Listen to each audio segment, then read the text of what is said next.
All right. So again, yes, I would like to thank everybody for choosing to be here today for ensuring choice for HCBS participants. So we'll have a little discussion about what choice means for the final rule. So we'll start off with home and community-based settings must have all the following qualities and such other qualities as Secretary determines to be appropriate based on the needs of the individual as indicated for their person-centered service plan. All right, so for today's, it optimizes but does not regiment individual initiative, autonomy, and independence in making life choices, and that's what we're going to be focusing on today, including but not limited to daily activities, physical environment, and with whom to interact, and talk about those facilitate individual choice regarding services and supports and who provides them. So we'll also continue talking about in provider-owned or controlled residential settings, in addition to the qualities of the regulation, the following additional conditions must be met, and that is specifically called out in the final rule as individuals sharing units have a choice of roommates in that particular setting. All right.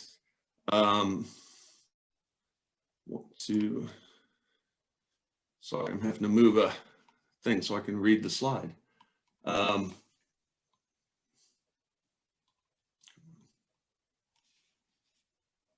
Here we go.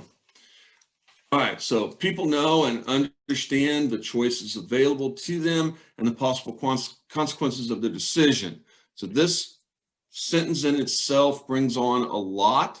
One is that individuals must have informed choice, and we want to emphasize that persons served should have the right to risk, and knowing risk and consequences is part of making choices.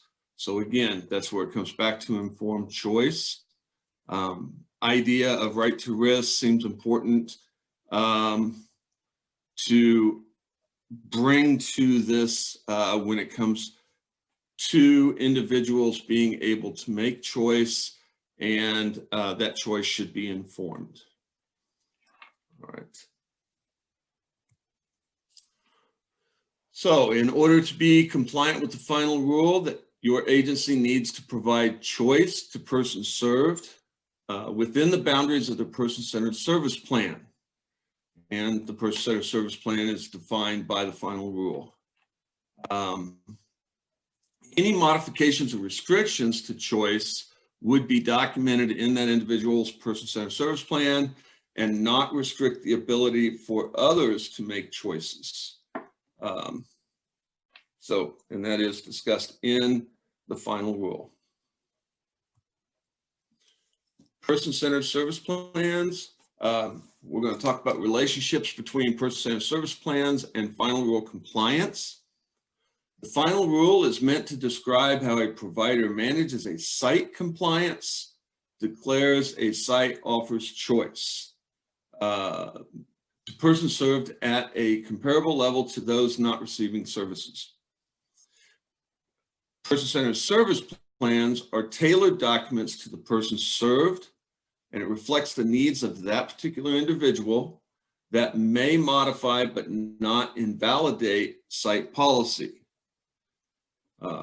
If there are any restrictions due to specific assessed needs that would limit or invalidate final rule compliance, it should be reflected in the person-centered service plan and not directly modified in a policy for a site.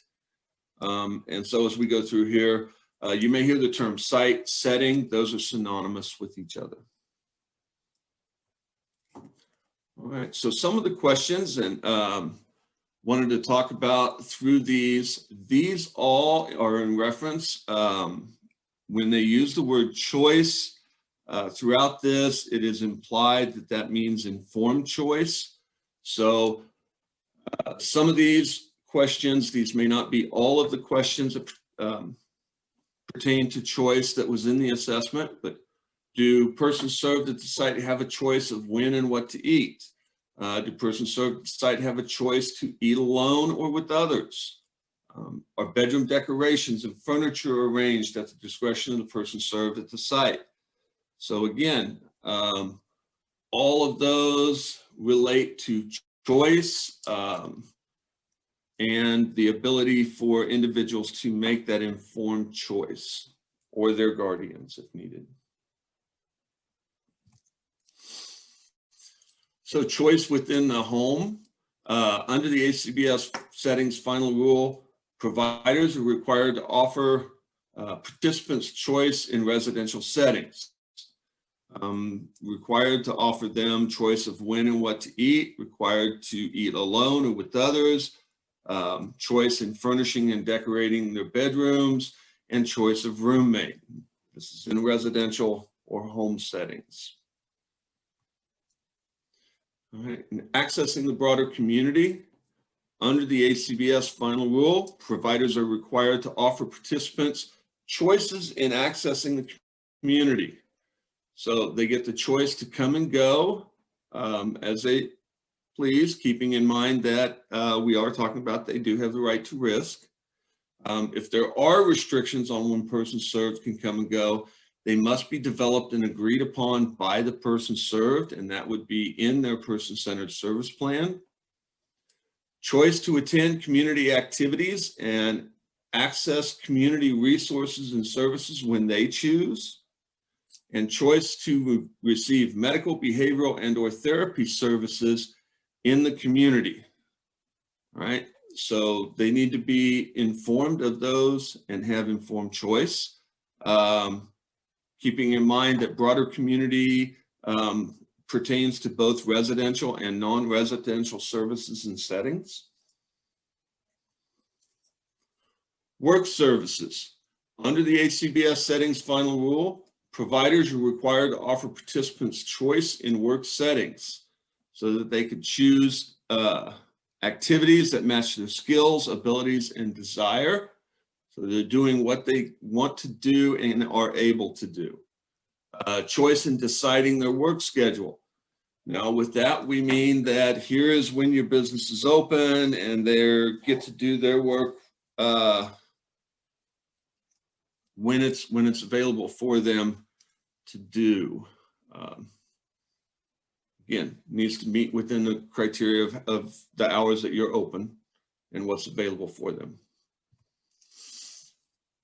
Choice for having visitors. This would apply to both residential and non-residential.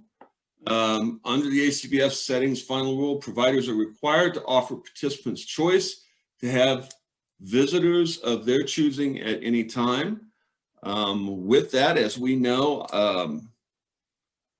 as in any like work setting, you can have visitors at any time. You just may have to go through a procedure to schedule that or arrange for that. Those are fine, just like you or I would have to do. Showing compliance. The best way to show compliance so that we can pass that on to CMS and provide CMS with a good method is policies, and policies should state clearly how persons served have choices at both residential and non-residential settings. Handbooks and other documents should inform persons served, guardians, staff, and volunteers that persons served have the right to make their own choices when they receive services at a setting. And those handbooks, documents, and other policies should support, or other documents should support policies.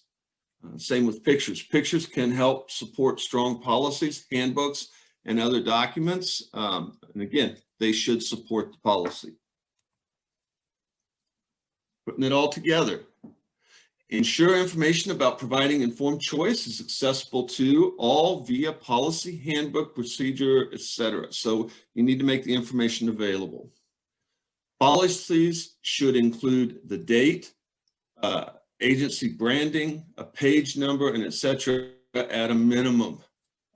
So when you look at a policy, someone should be able to identify who the policy applies to, what agency.